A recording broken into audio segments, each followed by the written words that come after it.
Hello, everybody. Welcome to SANS ATMIC talk of today. My name is Xavier Mertens, and I will present you today, I hope, something very interesting, a very interesting tool to perform remote forensics investigations.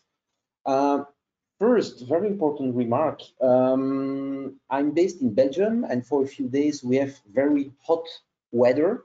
And I'm having a look at the radar map, and we have a lot of thunderstorms in my area. So I hope that the electricity the power will be on for the complete presentation, and it will not be disrupted, and that my UPS will do the job. So good morning, good afternoon, good evening to all of you who are attending the presentation.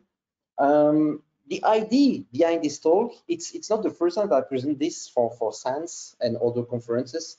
And the idea is, of course, to speak in the context of the COVID-19. So we are all facing a very strange situation for a few months now. And it had, of course, a very nasty impact on day-to-day life as security professionals. And so we need always more and more interesting tools, new processes, new procedures to be able to continue to provide our services to our customers. So, oops, it's the last presentation. Where is it? Sorry, let's do like this. Okay. So a few words about myself. My name is Xavier Mertens. So I'm based in Belgium. I'm security freelance. I have my own company for a few years now. You can find me on Twitter as XMe. I'm a big fan. I'm really addicted to Twitter. I tweet a lot from time to time. I tweet way too much. And my day-to-day job, I'm doing more defensive than offensive contract for my customers. So it means that, okay, I like many people, I like to break stuff, but I found it more interesting to defend my customer infrastructures. And for me, I found that when you are able to block an attacker, it's also very, very interesting, and I like it. To give you a balance, I'm doing 80% of defensive security and 20% of offensive security.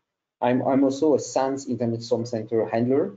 I'm also almost a SANS instructor, so I'm still in the process of becoming an official instructor for the Forensic 610, which is malware analysis and reverse engineering. So I'm crossing my fingers, it's almost completed. And I'm also a co-organizer of the Brooklyn Security Conference, a very nice event organized in Belgium. But not this year, because we decided to cancel the event because we don't know, we have too many open questions. What will be the situation in a few months in October? So we decided to cancel everything, and we postponed the next event to 2021. So 2020, yeah. I think that if we could do a undo for this year, it would be perfect, because it will definitively be a bad year. We will remember this year for a long time, because it changed completely the way we are working. As a security professional, I'm working from home as much as possible. So I'm a lucky guy, because it didn't change a lot for me. But in many organizations, they had to switch for on-premises job to remote job, and all the people, all the employees were stuck at home, so they had to deploy very quickly new VPNs, remote access solutions, and so on. So it had huge impact. So it means that we had to find new tools and processes to be able to continue our job as usual. And when you say to do a job as usual, I'm pretty sure that if you are working in incident handling, if you are working in a SOC, a security operation center, you are from time to time on duty, and it's always like this. You probably already faced this situation. A customer calls you, and he suspects something malicious on the computer, on the network, and of course, it's always happening on a Friday at 10 p.m. Your phone rings, and you have a completely upset customer on the line, or it's completely lost, and he asks you to help him or her as soon as possible. And of course, It's late, it's Friday, close to the weekend, you are having some fun with friends, and also the customer is located 500 kilometers away. So you can take your car and drive to the customer to start some investigation. But you have to do it. So you have to start to be able to to take some evidences to be able to fulfill the requirements and to investigate. And also it happens at this time. Why? Just simply because also the attackers, they know that have more chances to not be detected when they do malicious stuff and nasty stuff outside the business hours. If you see on the right of my screen, the nice screenshot, it's coming from WannaCry. WannaCry, it started to attack and to spread across networks. It was on May 12, 2017 at 7 UTC. But for us, I remember that the first contact that I had with, I was on duty for the Internet Storm Center, and the first contact that I had was after the business hour. It was on a Friday PM, Friday evening. So it's always like this. It will happen. So Murphy's Law, everything takes longer than you think. So you will have to deal with this kind of situation working outside business hours. It's always urgent, and you have to take actions on system located far away, and you can access them easily. Also, sometimes you can access them so simply because they are located in a data center. You don't have the access rights. So the guy with the key of the rack is located somewhere, he's on holiday. You never know what happened. So basically, it's a mess. So to be able to perform such forensics investigation, we need some tools. And before presenting you the tool of today, let's have a look at some quick facts about forensic. So Wikipedia defines forensic as the goal of computer forensics is to examine digital media in a forensically sound manner with the aim of identifying, preserving, recovering, analyzing, and presenting facts, blah, blah, blah. And so you read the definition like me. You have interesting words in this definition. You have preserving, recovering, analyzing, and so on. So those keywords are very important. You have to keep always them in mind when you do investigations. So basically, when you do forensics investigation, you have to collect relevant data from the compromised system. And you have to do this in a safe way to be sure that you will not alter the system. Just because in some cases you will just investigate for private reasons, it will remain inside the company, inside the organization. But if it's a real huge case and the company decide to go to the court, so it means that you have to take your evidences in a safe, in a smooth way to preserve them. Otherwise, you will lost against the attacker in front of the judge. So the basic artifact that we are looking for are file system artifacts, files, DLLs, when the file was accessed, was created, was changed, and so on. Also, the memory image of a computer is a gold mine because you can find almost everything inside the memory. On Windows system, you have, of course, the registry, which contains the configuration, scheduled tasks, specific tasks started at boot time, the configuration of the computer. But also, we have, compared to the basic artifacts, we also have useful application data. Browsing history, for example, is a gold mine also. It's very interesting to know if the user visited this kind of website, before being infected, so you can really see how the computer, how the incident started on the victim's machine. So that's all the kind of data that you can collect. Of course, to do this, you need some tools. There is no unique toolbox, so every incident handler, every forensic investigator has its own toolbox. Some people work with Windows systems, some people work with Linux systems, they prefer to work with their own script, they have commercial tools, open source tools, so it depends, and you have many tools available. For example, in many organizations, more and more, we have some forensics capabilities provided via an agent. So all computers have by default an agent, and this agent helps you to collect on-demand information. Well-known and key players in this field are NKs, for example, very nice, but also very expensive. Google has the Google Rapid Response Project. You have Mozilla has Mozilla Investigator. You can use OS Query. You can use OSSec. You can use plenty of different solutions. And you also have toolboxes to do on-demand investigations, like the famous SIFT workstation provided by SANS, which is free and which contains, it's a Linux distribution, which is built to provide you a lot of interesting tools. The SIFT workstation, I like it. I use it quite often. It's a Linux system which has been hardened and which contains by default and ready to use a group of open source incident response tools that you can use to take your evidences to perform some investigation on the computer. But for me, the main issue with the SIFT workstation is that you need a physical access to the system. It means that you need to burn the CD, you have to you need the USB key, and you need to have somebody on site to boot the system. But you also need to foresee some remote access, and you need you don't have everything fully automated to quickly deploy the tool and to start investigations. So based on this, I built a list of requirements. So for me, what the solution that I needs to have first, easy and quick deployment. So I just provide an ISO file to my customer. Please, dear customer, boot the system and then do this in a few steps, very easy, and then I can start to investigate. It must be, of course, forensically aware. So it means that I need to be able to take evidences in the right way. Once again, if you have to take evidences to go in front of a judge, you need to take them in a very complete and safe way. You have, of course, your toolbox, once again. So you need a lot of tools pre-installed. So when you boot it, you don't have to download packages to reinstall them, to recompile them. It must be installed and ready to use. It must have a lot of disk management tools.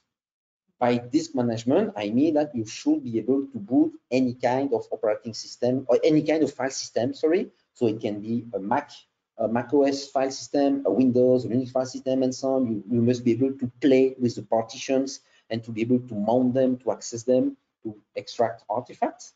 Of course, the interaction with users, when I say users, you can read customers, is interesting and important because at the end, the customer remains the owner of the data. So the customer, trust me, the customer is very happy when he knows what you are doing and when you keep the contact with him, with her all the time, and you explain and you exchange information with the customer. Very, very important. It must be, of course, compatible with many systems and networks. You never know what will happen. You should be able to boot it through a virtual environment, a USB key, a CD, a DVD, and so on and so on.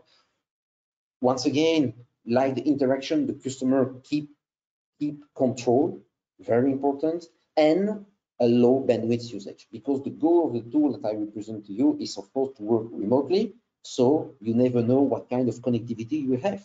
You could work with a very big company and they have plenty of gigabits, so it's not an issue for you to download disk memory images.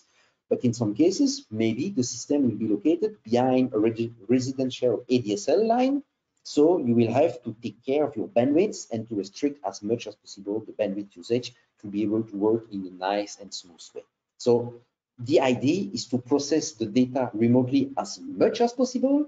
So you will not download, if you take a memory image, the goal is not to grab the memory image to save it locally. The goal is to process the memory image on the system, and then you will only download and fetch the results. Now, let's dive into the system that I will present to you, the toolbox. It's called Bitscode. Bitscode is a customizable live OS constructor tool, almost entirely written in Bash. So I did not write this definition, it's coming from the official website, but it really defines properly what the live CD is doing. So it's a live Linux operating system, like many other, like SIFT, like Kali, like I don't know, choose your best live CD distribution. What I like, it's very simple and you can customize it at per time. So you see that it's written in bash. So it means that when you have to customize it, you just write bash script to add extra packages, to compile new application, and to expand the existing toolbox with your own tools. It should be also extendable at runtime.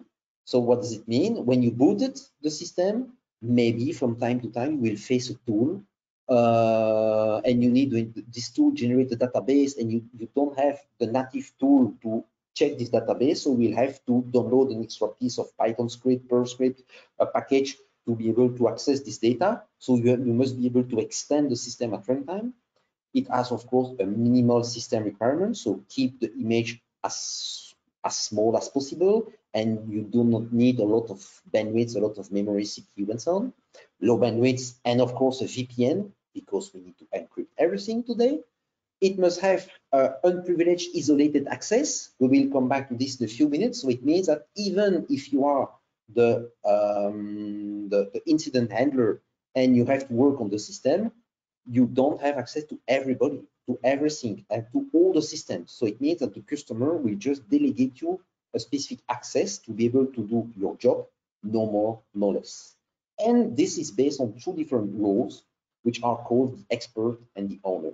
The expert is you, the investigator, the forensic guru, I would say, and the owner is the customer, the guy responsible of the system.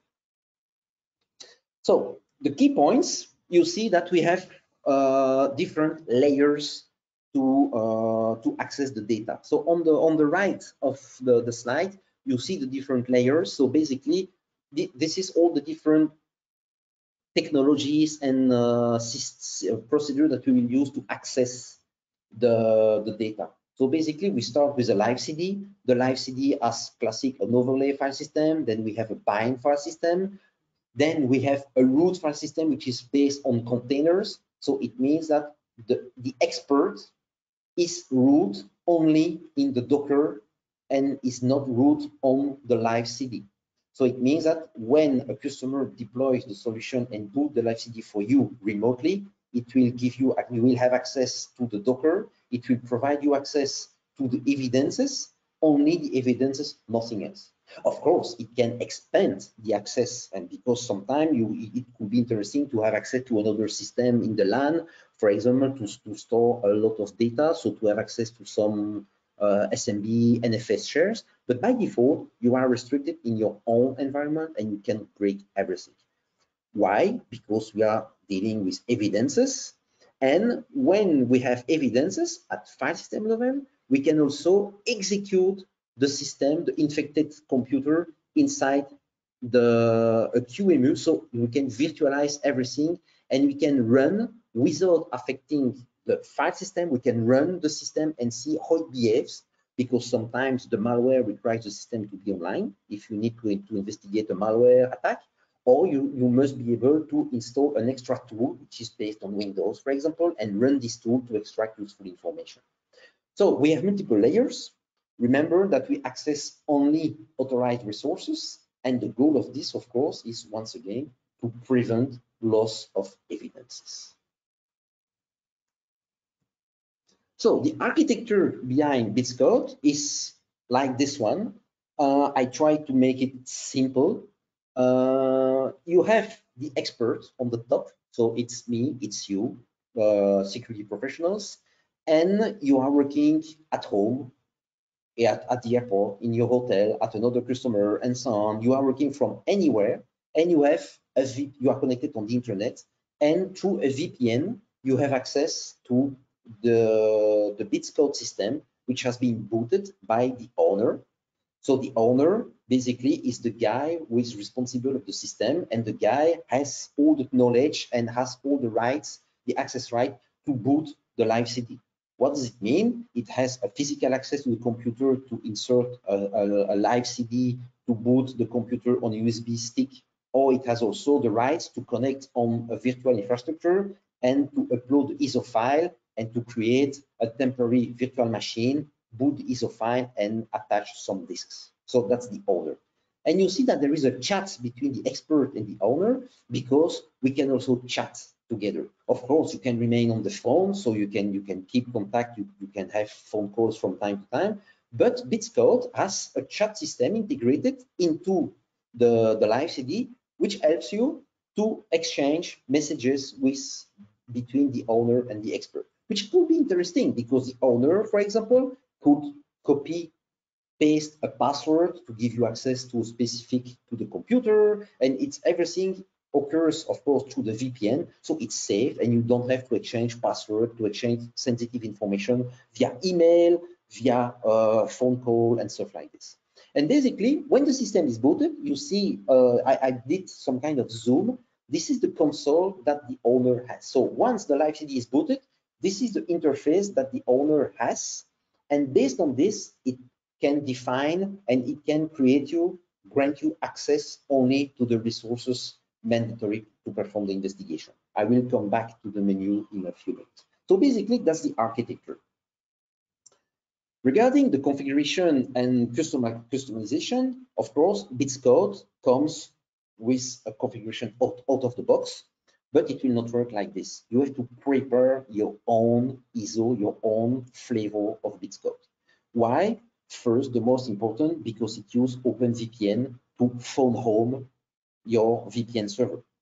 So basically, when I ask a customer to deploy a Bitscode instance on a compromised computer, I'm just sitting at home and I'm waiting for a phone home, and I will see that at a certain point a VPN will be established, and I will be able to SSH back to the Bitscode and to start my investigation. So it's very important to have an open VPN server available. Also, you have to deploy some keys. You can deploy PGP keys if you need to exchange saved documents, but the most important, of course, is also to deploy some SSH keys, so you don't have to all the time keep your password. So you just use SSH key. It's much more convenient. And as I mentioned a few minutes ago, we have a chat system between the owner and the expert, which is based on IRC. Yeah, IRC will never die. I played on IRC during years, a long time ago. I was a big fan of IRC, and IRC will never die. So you need an OpenSSH server, you need an IC server, so you need some kind of infrastructure to be able to run Bitscode. Bitscode will not run alone out of the box. But you have to define all of this, and then you have a script to build your image, and you have your image ready to be deployed at your customer.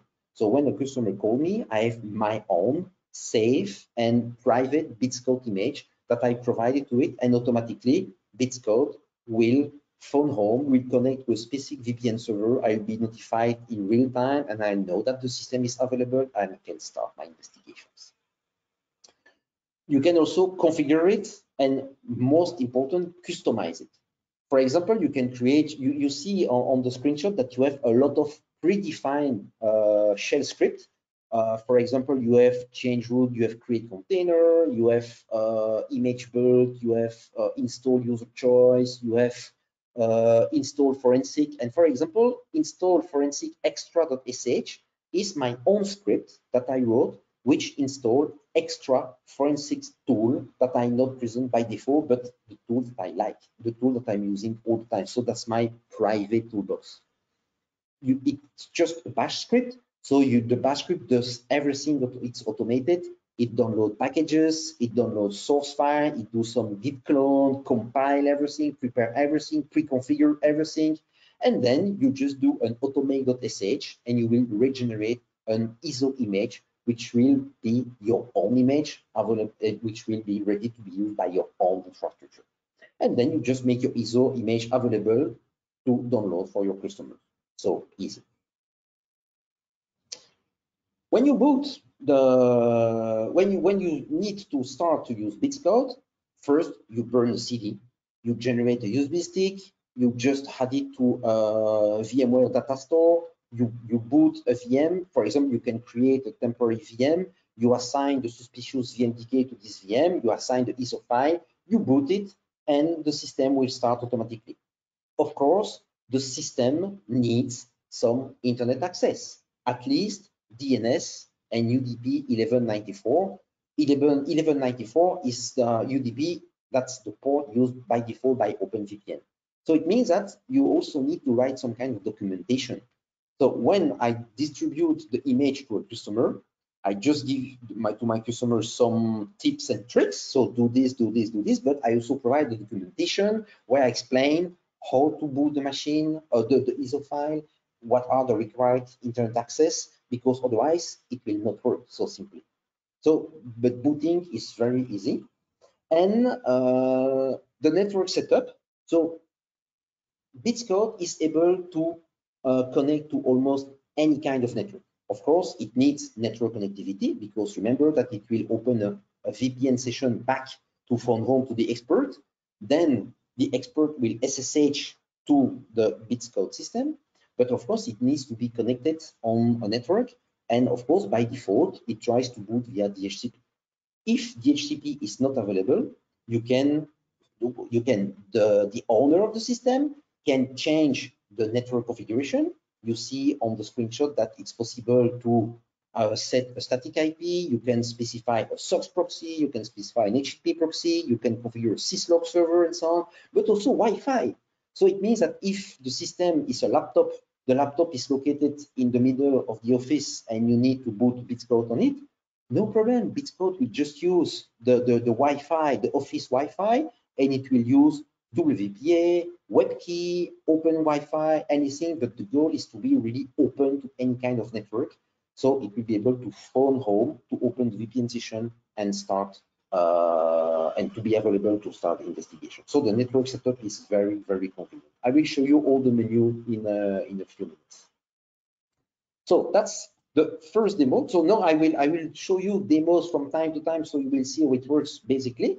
So let's have a look at my system. So this is my investigation machine. So it's a classic Ubuntu system. And this is my VM. This is my compromised computer, which is not booted right now. So this computer is a VM, which has the ISO file. So it will boot on my Bitscode. And it has a VMDK attached to it, which is the VMDK of the compromised computer. If, let's do a quick test. Bitscode.vpn.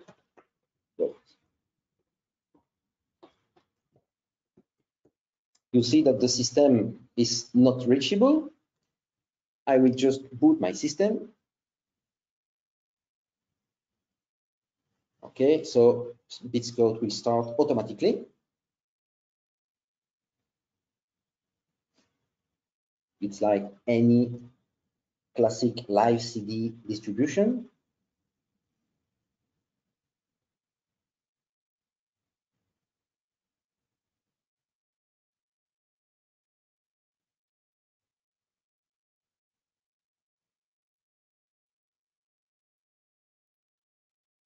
So this system is located somewhere on the internet, and this system is my local system, which is ready to use it. And you see that my VPN is up. So the system booted.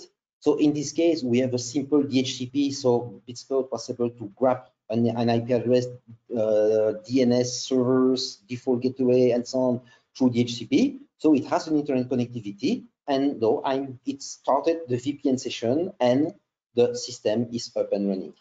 No, I can just SSH back to Bitscode using the pre-configured SSH key, and I'm on Bitscode. And what you see here, user at Bitscode, basically is just my container. So I have access to nothing on the LAN. I have access to, at the moment, no disk, nothing special. You see that I have the classic devices for a live CD, nothing else. Let's have a look now at the different menu. I will just switch back to the slide to stay in sync with my slides. Here we go. So regarding the disk management, though, the first, I will show you the different options. You see that the interface is very easy. You can shut down the system. You can start a shell. You can start a shell inside the container. You can chat, so it means that you can enter the IRC session and talk to the expert. You can supervise. Whoops, let's get sorry.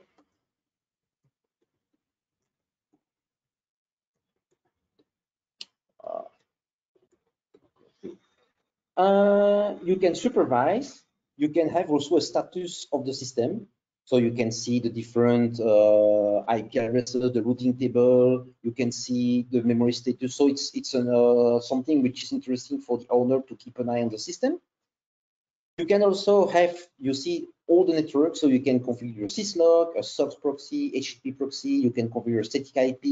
You can enable access from the LAN. So what does it mean? By default, Bitscope does not accept connection from the LAN.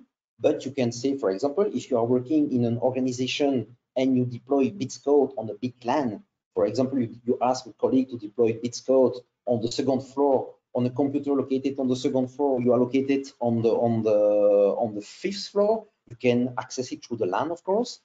You can also have Wi-Fi settings and so on and so on.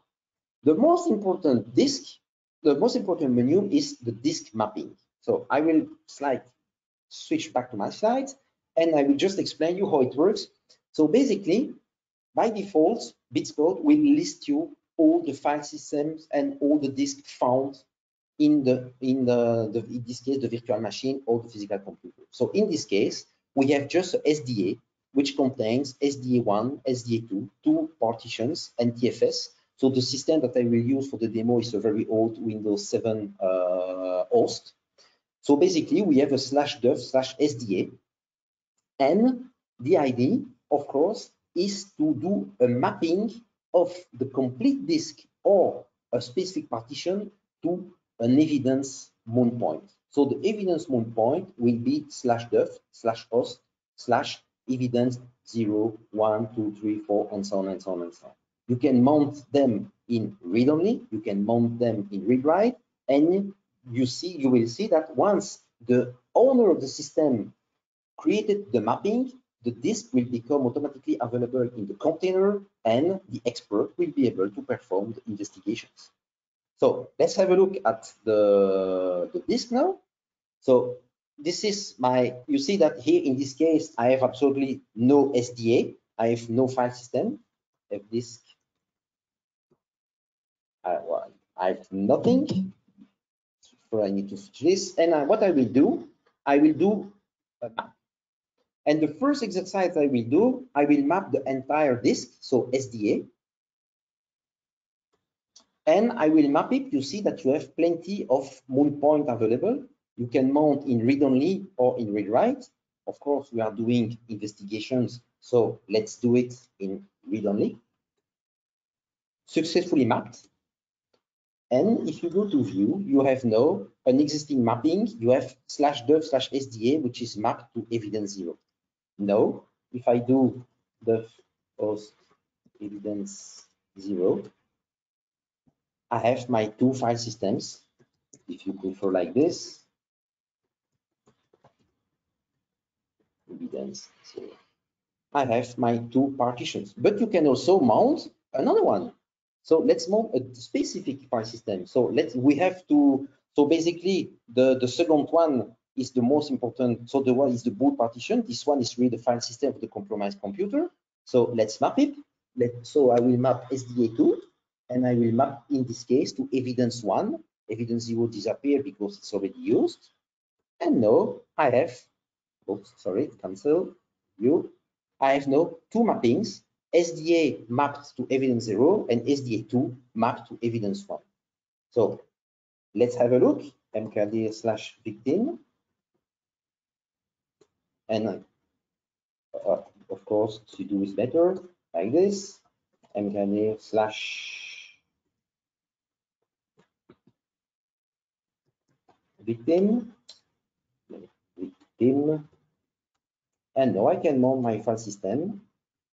Option O /dev host evidence 1 victim. And when you see that it's a Windows file system. You see the program files, program data, page file.sys, and so on and so on. So now I have a read-only access to the file system to perform and to start my investigations. That was the second demo. Once we mount the file system, of course, we can now use the classic tools like we do for years and like we do on any other system, like the workstation. So in this case, I don't really have some advice, just use your classic tools, just use whatever you want. So let's have a look. For example, you will start log to timeline /tmp /victim dot plazo /victim. We will use the directory. Here we go. And now log to timeline will run and it will fetch artifacts from the file system, from the directories. I'm in a SSH session, so remember that everything that is executed is running on this system. So it's running remotely. So you don't have to care about the storage, about the memory, about the CPU power. You can perform investigation using a very light system. I already did some investigation using my iPad because I have a SSH client on my iPad and I'm just SSH to the Bitscode live CD and I'm just doing investigation. You don't need to download, you don't need to grab a lot of data. I will just cancel it because we don't have to spend time waiting for log to timeline to generate plenty of data. But that's the idea behind this. So you use all the tools that you would like to use. Loki, bulk extractor, log to timeline, and so on and so on. And so on. Just use your preferred toolbox. That was the demo number 3. So I just demonstrate you the log to timeline, for example. So it's done. No, the very nice thing regarding Bitscode, you can investigate on a live CD, a live system. Sorry. Sometimes it's easier to work on a live system because, for example, I'm using my iPad, I'm using a Linux system, but I need to run a tool which is available only on Windows. So you need to boot the system, or for example, if the computer is encrypted as a specific boot sequence is protected by some stuff, you need to decrypt the file system. So it could be interesting to boot the system to investigate it live. But again, we have to preserve all the evidences. So QEMU, which is the virtualization platform installed by default on Bitscode, can be very helpful. To do this, basically, we have a two-step process. First, to preserve evidence, because when you boot an operating system, you can't do nothing against this. By default, the operating system will write a lot of stuff on the disk. It will write, for example, in the registry when it was booted for the last time. It will create temporary files on the Windows system. It will create temporary files. It will the prefetch list will be updated and so on. The last accessed files, so plenty of data will be changed. So the idea is to create a snapshot and to boot on the snapshot. And then you will have access to the live system running remotely, and you can continue to perform some investigations. So let's have a look at this. So now it's more complicated commands, so I wrote them to avoid issues. So let's have a look. So that's the one. The first command, so yes, I need to do this just quickly. I need to install another package for the next demo. Sorry for this. It will be very quick. So basically, I'm installing Samba because QEMU is also able to install to simulate a SMB share. So I will demonstrate you how you can install virtually. So it means that it will be installed via the snapshot. You will install specific files and specific tools on the system to be analyzed. We're just installing quickly Samba. It's almost done. Hurry up. And then I will also pre-download this tool from sysinternal, so it will be ready. I will save some time for later.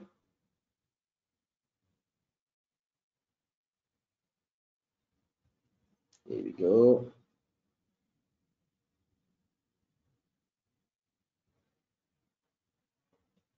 Blah, blah, blah, blah, blah, blah, blah, blah, blah. Come on.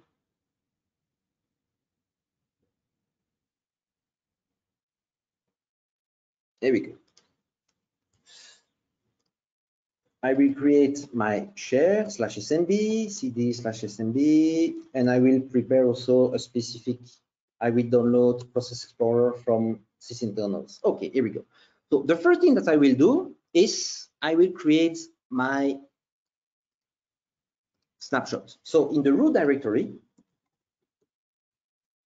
I will just execute this command, which will, so QQ2 is a specific file system format used by QEMU, and basically this evidence2.qq2 is now a snapshot of /dev/o/evidence0, which is, remember, which is my /dev/sda. So now I have, this is a snapshot, and I can work on this. I can also change stuff on this snapshot, but I will not affect the original file system, which is, remember, also mounted in read-only. So now let's boot the QEMU. This is this very long command. There we go.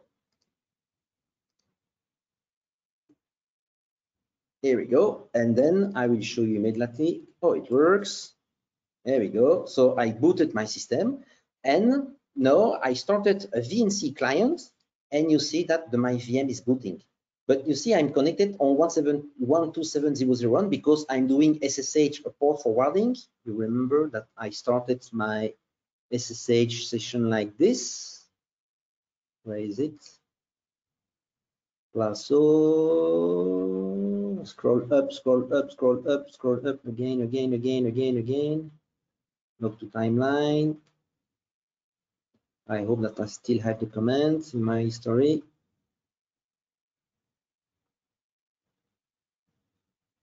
No, I don't. I think I don't have it anymore. Anyway, so basically, I'm doing SSH port forwarding.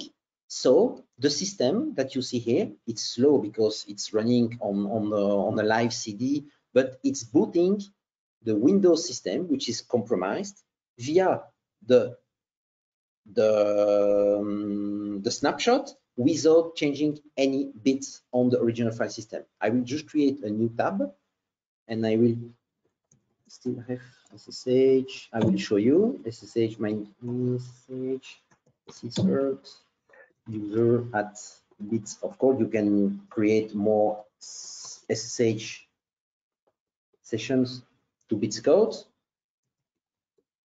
and I will prove you that it's booting. If I go to the root, you see that the size of my snapshot is growing. Well, you see it's growing because the file system is booting, so it's creating a lot of temporary files, changing stuff, and so on. So the size of my snapshot will increase. So let's switch back to the slide for a few minutes because it takes some minutes to completely boot the system. So working with live system, so now we have a Windows which is running in the memory of the computer using a read-only disk, using a snapshot, so we can do anything. We can install, we can change stuff, and of course we can start more investigation like doing memory analysis. So memory analysis is of course a gold mine to find a lot of artifacts. If you boot the system, if your system is infected and the malware implemented some persistence through a registry key, through WVMIC, through, I don't know, to a schedule task and so on, the malware will run in memory when you will boot the system. So basically, because we have this, we are potentially executing the malware and it will run in memory. So by taking a memory image, we have access to the memory image. And to take a memory image in QEMU is very easy. You just have to do this. There we go, copy. You have a specific command to do this. You do dump guest memory in /tmp, and you take a snapshot of the memory. And once you have this, you can start to investigate again as usual. And for example, to fire your volatility with your best plugins and start investigating on the memory. Again, everything is located at bits code. So I'm just using my SSH and the computer here, this environment, as a dump terminal. Everything is running on this VM. It's running 5,000 kilometers away from me. And I will just download what's relevant for me. Think about the Plazo file. Once log to timeline is completed, you can just download the Plazo file, which is much more easier to download because the size is completely different. So the dump is completed. Let's go to TMP. We have the, where is it? The win7.dump. So let's have a look at it. Volatility -f win7dump, and we will use this to see. So you know it works. The classic stuff. No, wrong line. Whoops. Copy. Paste. Okay, here we go. Let's volatility work. And now I will just log in on my system.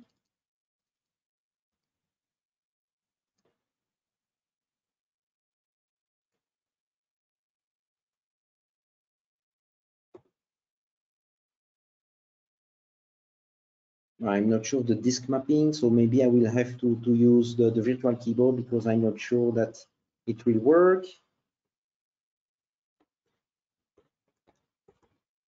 Whoops, what happened? Ah, yeah, it's a refresh.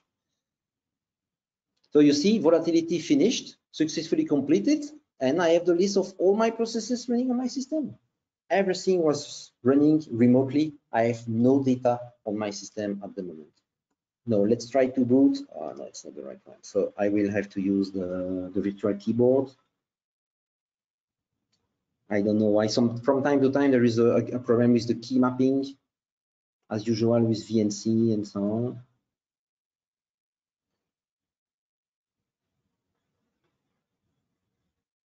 Okay, on-screen keyboard. Okay. You will see my password because you will see all the my key presses. But what I will do it quickly. I will move this. I will move my window like this, so you will not see my password. No, it's not convenient enough. Okay, here we go. So let's type like this. So it should be something like this, if I remember well. X it's QWERTY. So like this. It's a stupid one like this. Sounds good. So let's switch back to the slides for a few minutes to continue. So memory analysis, memory acquisition, you see how it works. Through QEMU, you just keep a copy of the memory. You do all your best tools, so we can use volatility, you can use recall, any tool that you like. Of course, the limitation in this case is the size of the live CD. So when you create the virtual machine to boot the bits code, of course, if you have a 32 gigabytes memory on a laptop, you need at least the same amount of memory because the memory image will be saved on the file system of bits code. Read will be saved in memory because it's a live CD. So be careful about this. So the next demo, memory acquisition, it's done. This is the next demo. So sometimes we need extra tools. For example, Microsoft has a lot of interesting tools provided via sys internals. And again, QEMU has a nice feature because you can boot the VM. That's what we do. And it provides a specific network with SMB share available. And then we can copy files between the bits code and the system through the SMB share. So the system booted. Okay, it's a very old system, so it's not activated and so on. I don't care about this. We start later. It's a very old system that I use for demos. So you see that this is my computer. It's running. It's slow, of course, but it's fully running in memory. Let's have a look at my SMB share. So you remember that I created a /SMB. I did a copy. I downloaded a sysinternal tool. So let's have a look. So it's like this. No, whoops. Like this. No. Wow. Where is my backslash? Virtual keyboard to the rescue.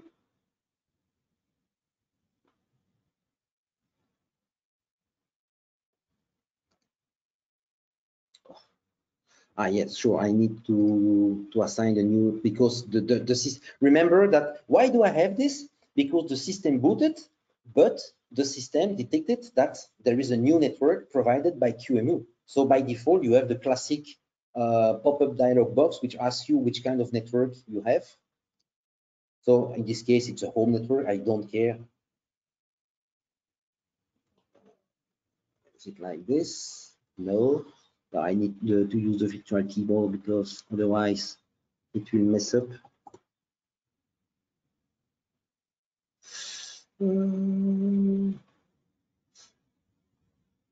Normally I have online keyboard.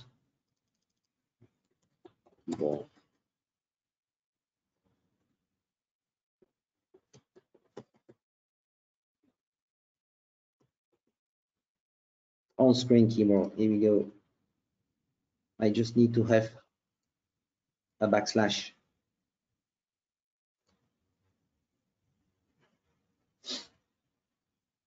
Right, it's almost over, so it will be finished in 5 minutes. It's finished, so we have some time for Q&A. Perfect. So let's have a look. Where is my, okay, backslash 1, 2, another one. There we go. And the network provided by QEMU is completely bad.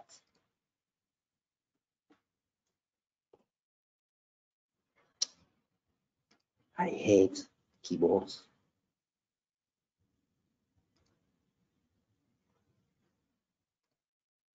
Sorry for this, I have to type it manually. It's 10 dot, where is the dot?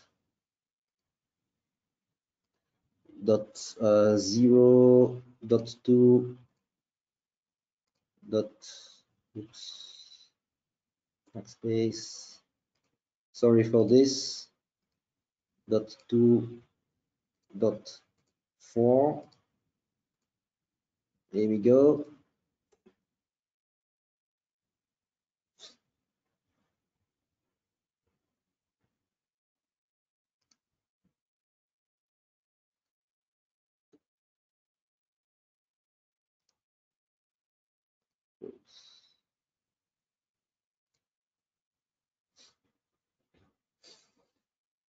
That's the demo effect.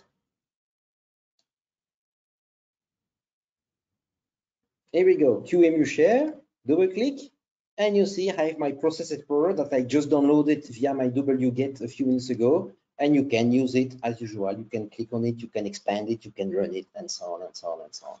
So it's like a normal computer, but remember, keep this in mind that everything is running in memory, and I don't touch any byte of the operating of the original file system. So you have plenty of tools. You can install whatever you want. That was the demo number 6. So deploy your own tools through SMB. Other features, as I already mentioned, you can chat between owners and experts can chat together, because just simply communication is key. When you are working on an incident, it's very important to stay in contact with your peers. And for example, you see on the screenshot, I just saw the owner just say, "Hi, may I reboot the server? Please, this is the key to decrypt this file. This is the password to open the zip file," and so on and so on. And everybody is occurring through an IRC server, which is protected, which is running on my infrastructure, and all the traffic, of course, occurs through the VPN. So the IRC server is operated by the expert. And in my case, it's just a Docker, so I can just deploy it almost everywhere, very convenient. Other features, which is very nice, you know that you have the double check when you need to, you know that you have this for the nuclear, when the Mr. President would like to launch some nuclear missile, nuclear rockets, you have to turn 2 keys at the same time. It's exactly the same features. You have sensitive command approval. So basically, you can, the owner have to approve some commands that the expert tries to execute. So for example, in this case, you see on the left screen that I'm trying to do a SCP of all the evidences to my server. So I try to exfiltrate some data, which is relevant because I need to have local data. So I extracted my evidences. I need to have them locally to write my report, for example. But the command has to be reviewed. And you see on the right, this is the screen of the owner. And the owner may allow or reject the command. So you have the two key system. And so once again, communication is key, and the owner has also keeps a control about the data, about what happened on this system. Of course, regarding data transfer, you saw that everything is occurring through SSH on top of the VPN. So basically, you can use the power of SSH to generate a lot of useful commands. For example, if you really would like to download a copy of the image locally, you can of course copy your evidence. You can do a DD, and you can copy your evidence through a netcat and SSH to a local system. Of course, you can also define a proxy. So by default, Bitscode has no internet connectivity, but if you have a proxy running on your side, you can just SSH and you can create a reverse tunnel. So what does it mean? You export the HTTP proxy variable on Bitscode and you specify this. And on my side, I have a script proxy server, which will be able to handle all the requests. And so all the HTTP traffic will go back to the VPN, to my local system, to my proxy, so my private network. It will fetch the file, and so you still have some network connectivity to be able to fetch interesting tools, or if you are missing a package and stuff like this. So very important regarding credits, Bitscode, I'm not the developer of Bitscode. Bitscode, that's the baby of Vitaly Kamlyk, which is a very nice guy. I had a lot of interesting contact with him, and he authorized me to promote Bitscode, and he authorized me to talk about it, to increase the visibility of the tool. I'm just a simple contributor to the project. So it means that I just submitted some feature requests. I just contributed to write some script and so on, which has been incorporated into the current Bitscode release, but it's not my baby. I like it, I use it, but I just contributed to the tool. So credits goes to Vitaly Kamlyk, which is also very, very nice guy. If you would like to try it or to use it, this is the URL when you can download it. There is also a website, an official website where you have some documentation, some other presentation where they explain how to perform more very nice investigation, like retrieving the encryption key of if your disk, your boot disk is encrypted using BitLocker, for example. You have techniques to extract the key from memory and stuff like this. So it's really an awesome tool. And that's all for me. So it's almost over. I did it in 1 hour. So we have now some times for question, remarks.